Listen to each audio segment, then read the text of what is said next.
तो गंगा सवेरा की शुरुआत करते हैं और 8 बजे तक कोरोना का अपडेट क्या है सबसे पहले वो आपको बताते हैं। उत्तर प्रदेश में 3071 कोरोना संक्रमितों की संख्या पहुंच गई है। बीते 24 घंटे में 73 नए मरीज सामने आए। हालांकि अच्छी खबर यह भी है, राहत की खबर है कि 120 लोग ठीक भी हुए हैं। आगरा में 11 नए केस बढ़ गए। यहां चिंता लगातार बढ़ रही। आगरा में अकेले 678 मामले हो चुके हैं। सिर्फ 10 जिलों में ही 2300 कोरोना संक्रमित हैं। अब तक 1250 मरीज ठीक हो चुके हैं। 62 मरीजों की मौत हो चुकी है।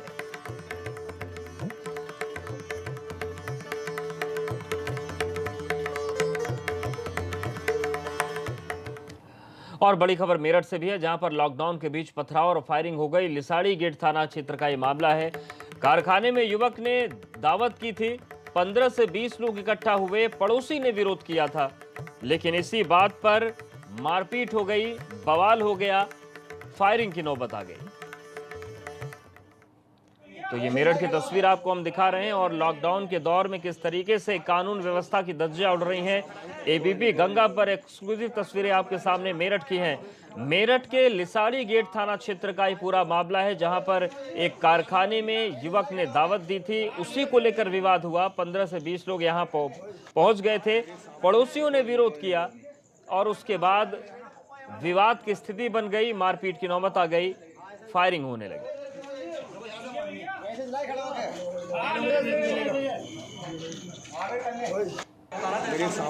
कोई नहीं। तो मेरठ में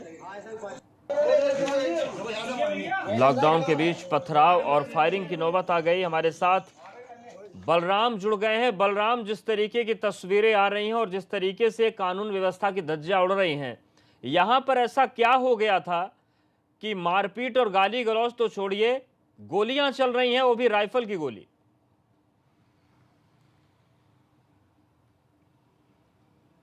देखिए अवधेश, लगातार प्रशासन और सरकार ये कवायद कर रहा है कि लोग लॉकडाउन का पालन करें, घरों में रहें और सोशल डिस्टेंसिंग मेंटेन करके रखें। लेकिन मेरठ के लिसाड़ी गेट थाना क्षेत्र के लखीपुरा का ये प्रकरण है, जहां पर एक युवक अपने कारखाने में 15 से 20 लोगों को बुला करके दावत दे रहा था। जो पड़ोसी थे, उन्होंने देखा कि सोशल डिस्टेंसिंग की धज्जियां किस तरीके से उड़ाई जा रही हैं।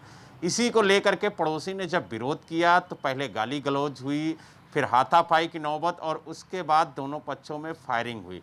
हालांकि मौके पर पहुंची पुलिस ने एफआईआर दर्ज कर ली है और उसका कहना है कि पूरे प्रकरण की जांच की जा रही है और जो भी तथ्य निकल के आएंगे या जो भी दोषी पाया जाएगा उसके खिलाफ कड़ी से कड़ी कार्रवाई की जाएगी। लेकिन अवधेश, सवाल इस बात का है कि जब पूरे देश में लॉकडाउन है और लोगों को घरों में रहने की हिदायत दी जा रही है, सोशल डिस्टेंसिंग मेंटेन करने की बात कही जा रही है, ऐसे में ये तस्वीरें और ऐसे में आपराधिक वारदातों को अंजाम देना, गोलियां भी चला रहे हैं, कहीं ना कहीं पुलिस की कार्यप्रणाली पर भी सवाल उठता है। बिल्कुल, पुलिस पर भी सवाल उठते हैं और जो लोग दावत दे रहे हैं उन पर भी सवाल उठते हैं। बलराम, बने रहिए, एक और अहम खबर है जिस पर आपसे अपडेट लेंगे। इस कोरोना काल में इतनी चर्चा तो कोरोना और लॉकडाउन की भी नहीं हुई जितनी शराब के ठेके खुलने की हुई। और यही वजह है कि जैसे यूपी सरकार ने शराब के ठेके खोलने के निर्देश जारी किए, शराब के शौकीनों की भीड़ ठेके पर उमड़ पड़ी। अब सोशल डिस्टेंसिंग को कोरोना वायरस को हराने की जो अहम कड़ी माना जा रहा था, वो सोशल डिस्टेंसिंग शराब के ठेके खुलते ही ध्वस्त हो गई। लोग शराब खरीदने के लिए ऐसे ठेकों पर उमड़ पड़े जैसे शराब दोबारा मिलेगी ही नहीं। ना कोरोना का खौफ और ना ही सोशल डिस्टेंसिंग की चिंता। ऐसे में 4 तारीख से शराब के ठेके खुलने के बाद एक बार फिर प्रदेश में लॉकडाउन के दौरान करीब करीब थम चुके अपराध एकदम से बढ़ने लगे। राजधानी लखनऊ में शराब पीने के दौरान विवाद में दोस्त ने दोस्त का कत्ल कर दिया। काशी में शराब पीने के दौरान विवाद में एक मुर्गा व्यवसायी की हत्या कर दी गई। औरैया में शराब पीकर 2 लोग भिड़ गए, आपस में ही भाई भाई थे। संभल में एक होमगार्ड अपनी ड्यूटी भूलकर वो नशे में नाचने लगा। हरदोई में शराबी ने क्रिकेट खेल रहे बच्चों पर पथराव कर दिया। बस्ती में युवक को सिर्फ इसलिए पीटा गया क्योंकि दबंगों ने उससे शराब मंगवाई। वहीं मुजफ्फरनगर में शराब का नशा इस कदर चढ़ा कि सड़क पर ही लोग सो गए और शराब के ठेके खुलने के बाद ये 4 दिन 40 दिनों के लॉकडाउन पर भारी पड़ गए। तो ये कुछ फहरिस्त हमने आपको बताई है। ऐसी तमाम लंबी लंबी चीजें हैं और इसीलिए सवाल उठ रहा है कि क्या शराब खुलने के बाद के 4 दिन लॉकडाउन के 40 दिन पर भारी पड़ रहे हैं। हमारे साथ कुछ संवाददाता जुड़ रहे हैं, सीधे उनका रुख करते हैं और जमीनी रिपोर्ट लेते हैं। अनुभव शुक्ला हमारे साथ लखनऊ से जुड़ गए हैं, बलराम पांडे मेरठ से लगातार बने हैं, नीतीश पांडे वाराणसी से हैं। अनुभव, सबसे पहले आपके पास आ रहे हैं। राजधानी लखनऊ की अगर बात करें, क्या वहां पर वाकई ये स्थिति है कि हम ये कह सकते हैं कि लॉकडाउन के 40 दिनों पर शराब बिक्री के 4 दिन बहुत भारी हैं? देखिए, बिल्कुल अवधेश, आपने खुद कहा कि लखनऊ की एक घटना का जिक्र किया। शराब के नशे में एक दोस्त ने अपने दूसरे दोस्त की हत्या कर दी। इतना ही नहीं, लखनऊ के ग्रामीण इलाके में एक, हम कहें तो 16 साल का बच्चा था, उसको गोली मार दी और उसका छोटा सा विवाद हुआ था, उसमें भी शराब के नशे में उसकी गोली मारकर हत्या कर दी। तो इस तरह की वारदातें काफ़ी बढ़ गई हैं। लखनऊ के आसपास के जो ग्रामीण इलाके हैं वहाँ पर भी इस तरह की घटनाएं सामने आई हैं और साथ ही साथ जो हादसे हैं वो लगातार बढ़ते जा रहे हैं। कल ही अभी लखनऊ में रईसजादे थे, कार में सवार थे, शराब के नशे में थे, वो जा रहे थे, उन्होंने स्कूटी पर जा रहे हस्बैंड वाइफ को ठोकर मार दी, वो गंभीर रूप से घायल हो गए। इसी तरह शहीद पथ पे एक परिवार जा रहा था, उसको एक अज्ञात वाहन ने, शराब के नशे में ड्राइवर था, उसने ठोकर मार दी, वहाँ तो 2 लोगों की डेथ हो गई। तो ये कहीं ना कहीं जो 40 दिनों का जो लॉकडाउन था, जो पहले 25 मार्च से शुरू हुआ 19 दिनों के लिए, फिर उसके बाद जो आगे 15 तारीख से शुरू हुआ, फिर वो तकरीबन 21 दिनों के लिए, तो उन 40 दिनों में दुकानें बंद थी। और सबसे बड़ी बात यह है कि क्राइम का जो ग्राफ था उसमें काफ़ी गिरावट देखने को मिली थी। एक तरह से हम कहें तो इस तरह की घटनाएं रुक गई थी।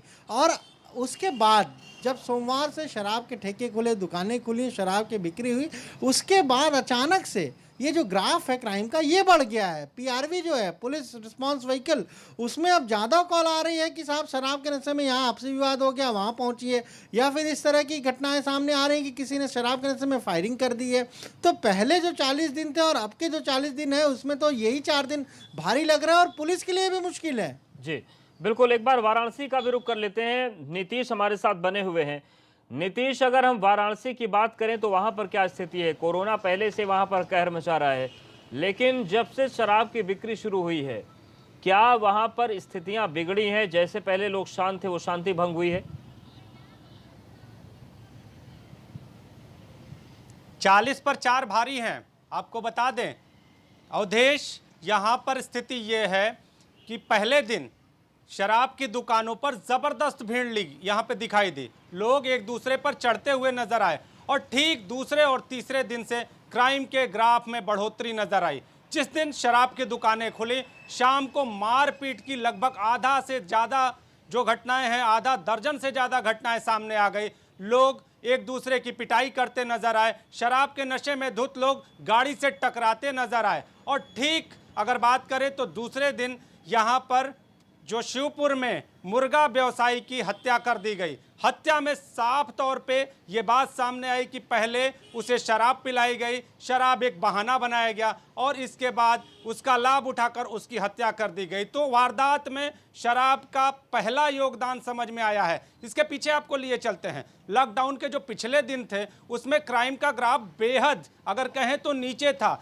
एक अगर मारपीट जैसी इक्का दुक्का घटनाएं या फिर लॉकडाउन तोड़ने जैसी घटनाएं, ये घटनाएं तो सामने थी, लेकिन हत्या, आपसी मारपीट, नशे में आपसी मारपीट की घटनाएं ना के बराबर थी। लेकिन शराब की दुकानों को खोलने के बाद ये घटनाएं बढ़ती हुई नजर आ रही हैं। अब प्रशासनिक तंत्र को अगर बात करें तो पुलिस तंत्र को भी परेशानी होने लगी है। वो भी ये कहने को मजबूर हैं कि क्या इन सब के पीछे शराब एक बड़ी वजह बताई जा रही है। अब ये देखना होगा कि आगे इस पूरे मसले को लेकर निर्णय क्या होता है। बिल्कुल, निर्णय क्या होता है, लेकिन तस्वीरें बहुत कुछ बता रही हैं। बलराम भी लगातार बने हैं। बलराम, वहां पर देर रात फायरिंग तो हो ही गई, लेकिन इसके अलावा कितनी बड़ी चुनौती पैदा हुई है शराब की बिक्री के बाद से?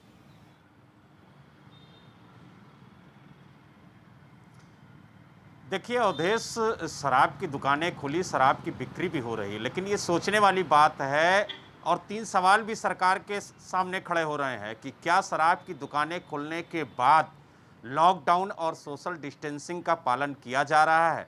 क्या क्राइम ग्राफ कम था वो बरकरार है? क्या जो लोग घरों से बाहर निकल रहे हैं वो सोशल डिस्टेंसिंग और लॉकडाउन का पालन कर रहे हैं? तो कहीं ना कहीं जो शराब की दुकानें देखने को मिल रही हैं, उनके सामने जो भीड़ लग रही है, उसमें साफ दिख रहा है कि सोशल डिस्टेंसिंग और लॉकडाउन की खुलेआम धज्जियां उड़ रही हैं। लोग घरों से निकल रहे हैं शराब खरीदने के लिए। जो घरों में बैठे रहते थे, लॉकडाउन का पालन करते थे इन 40 दिनों में, आज वो इन 4 दिनों में घरों के बाहर खुलेआम निकल रहे हैं। और कहीं ना कहीं जो शराब खरीदने जा रहे हैं, पुलिस उनको रोक भी नहीं रही है, लेकिन जो फल सब्जी दूध लेने जा रहे हैं, उन पे डंडे भी बरस रहे हैं। तो यानी कहीं ना कहीं अब आम आदमी के दिलों और दिमाग में भी ये सवाल खड़ा हो गया है कि क्या शराब लेना उचित है और दाल सब्जी और फल खरीदना उचित नहीं है। ये भी सवाल खड़े हो रहे हैं। लेकिन अगर हम आपराधिक आंकड़ों की बात करें अवधेश, तो पश्चिमी उत्तर प्रदेश में शराब की दुकानें खुलने के बाद अचानक से आपराधिक वारदातों के आंकड़ों में इजाफा हुआ है। अगर हम मेरठ की बात करें तो 2 दिन पहले एक मर्डर होता है, उसके बाद एक हत्या का प्रयास किया जाता है और पथराव और फायरिंग की कई वारदातें इन 4 दिनों में सामने आई हैं, चाहे वो सहारनपुर हो, चाहे वो मेरठ हो। अगर हम बात करें गाजियाबाद की, तो कल देर रात अपनी पत्नी की पति ने हत्या कर दी विवाद के चलते। अगर हम हापुड़ की बात करें तो एक युवक ने जुआ खेलते वक्त शराब पिया और जब शराब में विरोध हुआ तो उसने ज्वलनशील पदार्थ डाल करके खुद को आग लगा ली। तो ऐसी कई वारदातें हैं जिनको अवधेश अगर गिनाया जाए तो ये जो हमारा आधे घंटे का एपिसोड है ये भी कम पड़ जाएगा। बिल्कुल कम पड़ जाएगा। और सवाल यही है कि जिस तरीके से प्रधानमंत्री ने कहा था कि जान भी बचाएंगे और जहान, 40 दिन की कवायद, जी जान भी बचाएंगे जहान भी बचाएंगे, लेकिन सवाल यह है कि क्या जहान बचाने के लिए अब जान को दांव पर लगा दिया गया है। अनुभव सवाल यह भी है कि जब जमातियों ने गिरी हरकत की तो उसका खामियाजा देश ने क्या भुगता वो किसी से छिपा नहीं है। साध के पीछे पीछे घूम रहे हैं, ढूंढे नहीं मिल रहा है। लेकिन जमातियों जैसी हरकत ही तो शराब की दुकानों पर भी दिख रही है। अलग कहां है, वो तो फिर भी छिप छिप कर भाग रहे थे, यहां तो खुलेआम जमात बैठी हुई है शराबियों की। देखिए बिल्कुल, और जो बात आपने कही कि सोशल इविल है शराब, शराब को कहते हैं सामाजिक बुराई और सोशल इविल है, लेकिन उसी शराब की बिक्री के लिए सोशल डिस्टेंसिंग की धज्जियां उड़ गई। और सोशल डिस्टेंसिंग सबसे ज़्यादा ज़रूरी है इस पूरे लॉकडाउन में। और 40 दिनों का जो लॉकडाउन रहा, जब शराब की दुकानें बंद थी तो लोग सड़कों पर बेहद कम नज़र आते थे, लोग लॉकडाउन के नियमों का पालन करते थे। पर जैसे ही शराब की दुकान खुली, बिल्कुल से भीड़ टूट पड़ी दुकानों पर। हमने दिखाई खुद तस्वीरें अपने चैनल पर कि कैसे कई ज़िलों में सोशल डिस्टेंसिंग की धज्जियाँ उड़ी। और जो बात बलराम कह रहे हैं कि पुलिस भी नहीं रोक रही है, ग्रॉसरी शॉप्स हो तो उसके लिए एक समय है कि सुबह 8 से 11 बजे तक खुलेगी, शाम को 4 से 7 बजे तक खुलेगी। लेकिन शराब की दुकान पर यह पाबंदी नहीं है, वो सुबह 10 बजे खुलेगी, शाम 7 बजे तक खुली रहेगी। और जो भी शराब लेने जा रहा है, पुलिस अगर पूछ भी रही है, वो कह रहा है कि हम शराब लेने जा रहे हैं, तो पुलिस रोक नहीं रही है, बल्कि ये भी कह रही है कि हाँ इकोनॉमी बूस्ट करेगा, इकोनॉमी बूस्ट करेगी। खुद लेकिन इम्यूनिटी का क्या होगा, क्या इसकी चिंता करने की जरूरत नहीं है। आप सभी का बहुत शुक्रिया हमसे जुड़ने के लिए।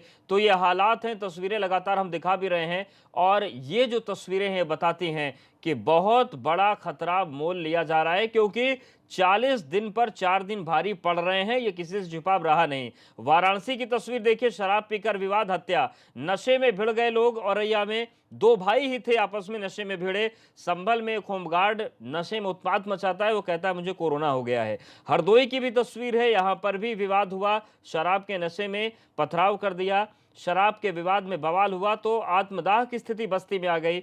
और मुजफ्फरनगर की भी तस्वीर सामने है, जहां पर सड़क पर ही शराबी सो गए।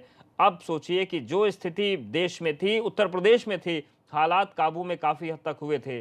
4 दिन शराब बिकी और 40 दिन की मेहनत पूरी तरीके से स्वाहा होती हुई नजर आ रही है।